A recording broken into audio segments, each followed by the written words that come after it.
Begitu juga lewat ayat firman Tuhan renungan singkat bagi kita pada malam ini, dikatakan, marilah kita mengenal dan berusaha sungguh-sungguh mengenal Tuhan. Ini adalah rancangan Tuhan bagi kita untuk kedepannya di tahun 2021. Jika selama ini kita di dalam ibadah, sering kita kurang memberi hati kita, tetapi malam ini teguran bagi kita ataupun arahan bagi kita lewat firman Tuhan untuk kedepannya, marilah kita mengenal Tuhan dengan sungguh-sungguh.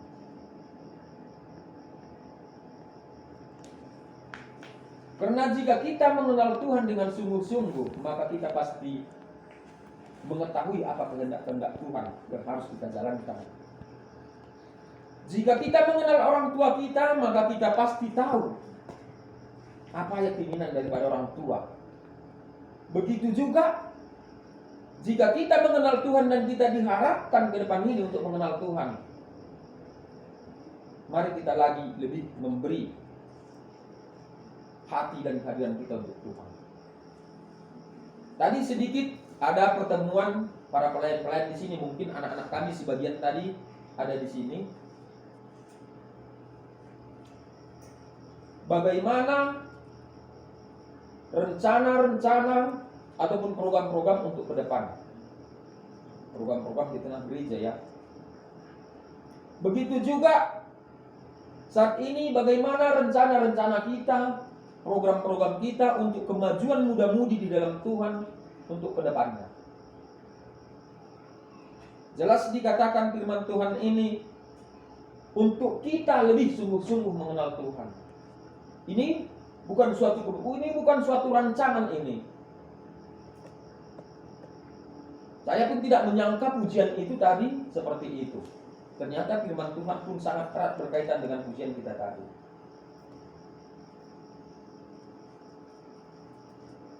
Di sini ditekankan bagi kita untuk mengenal lebih sungguh siapa Tuhan ini. Rasakan mudah-mudi yang terkasih dalam nama Tuhan Yesus Kristus. Satu anugerah besar bagi kita. Boleh kita tempuh tahun ini. Ini udah menjelang penghujung tahun. Kita boleh menempuh tahun ini dengan baik. Bahkan jika Tuhan izinkan, kita akan lewati tinggal beberapa hari. Itu satu anugerah. Jangan kita sepele memandang kehidupan kita. Maksudnya sepele begini, hidupnya itu. Tidak. Jangan karena 2 hari kita menganggap kita telah lepas, belum tentu. Yang artinya kita syukuri anugerah Tuhan. Saya terkejut tadi cerita Pak majelis kita, Pak Tohang tadi, katanya orang Bagansari ini ada anaknya si Tamrin, mungkin ada sebagian yang kenal di sini, si Dudi baru meninggal katanya, tanpa penyakit, tanpa apa. Kenapa saya sampai ke situ? Begitulah cara Tuhan. Dan kita pun tidak tahu. Walaupun ini sudah tanggal 20 berapa sekarang? 28, 29. Tinggal hitungan jam pun bisa dihitung untuk di hari-hari 2020. Kita tidak tahu apa yang terjadi. Tetapi sudah sewajarnya kita bersyukur. Sudah wajarnya kita memberikan syukur kepada Tuhan. Karena kita telah dituntun dari Januari hingga saat ini penghujung Desember. Amin. Karena itu mudah-mudahan yang terkasih, sesuai lewat firman kita, renungan singkat kita malam ini, mari kita dituntun untuk lebih mengenal Tuhan lebih dekat untuk ke depan ini. Dan dikatakan janjinya, jika kita telah mengenal Tuhan dengan sungguh, maka ia pasti muncul seperti fajar. Amin. Artinya muncul seperti fajar, bahwa Tuhan itu tetap setia.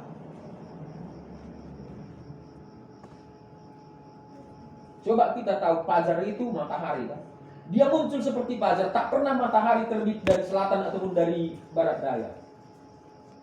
Dia tetap terbit dari timur. Itulah kesetiaan.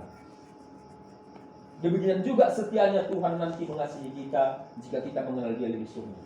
Amin. Tidak pernah matahari itu terbitnya tengah hari. Jadi artinya di situ Dia akan muncul seperti fajar. Dia akan setia tetap. Tuhan itu akan setia tetap jika kita mengenalnya dengan sungguh. Ia akan muncul seperti fajar. Ia akan datang kepada kita seperti hujan. Seperti hujan pada akhir musim yang mengairi bumi. Hujan itu membawa kelegaan. Sebentar lagi mungkin kita mengalami musim kemarau. Tetapi artinya di situ, di saat kita mengalami kemarau, di saat kita mengalami kehausan, di saat kita mengalami cobaan, maka disitulah datang Tuhan itu untuk mengairi, untuk melembutkan, untuk memberikan kelegaan kepada hati kita. Ini janji Tuhan jika kita mengenalnya lebih sungguh-sungguh.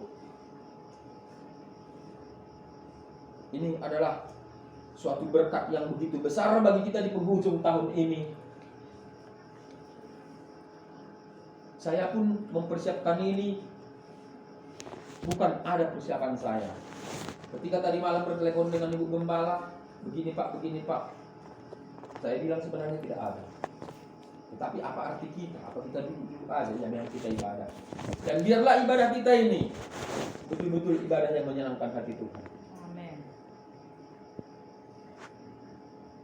Inilah firman yang boleh bagi kita sebagai renungan singkat.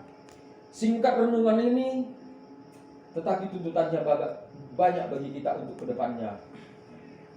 Bagaimana nanti kedepannya kita muda-mudi ini kita bergabung, seandainya kita bergabung jadi satu.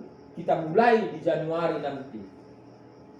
Alangkah indahnya kita bersatu kembali. Amin. Dan walaupun tanpa saya sebagai koordinator atau siapapun nanti yang memimpin, saya tetap berharap dan saya tetap ingin muda-mudi ini sekali kita bentuk di tengah-tengah gereja ini, dan sampai akhir hayat gereja ini pun muda-mudi harus tetap ada di tempat ini. Amin. Amin.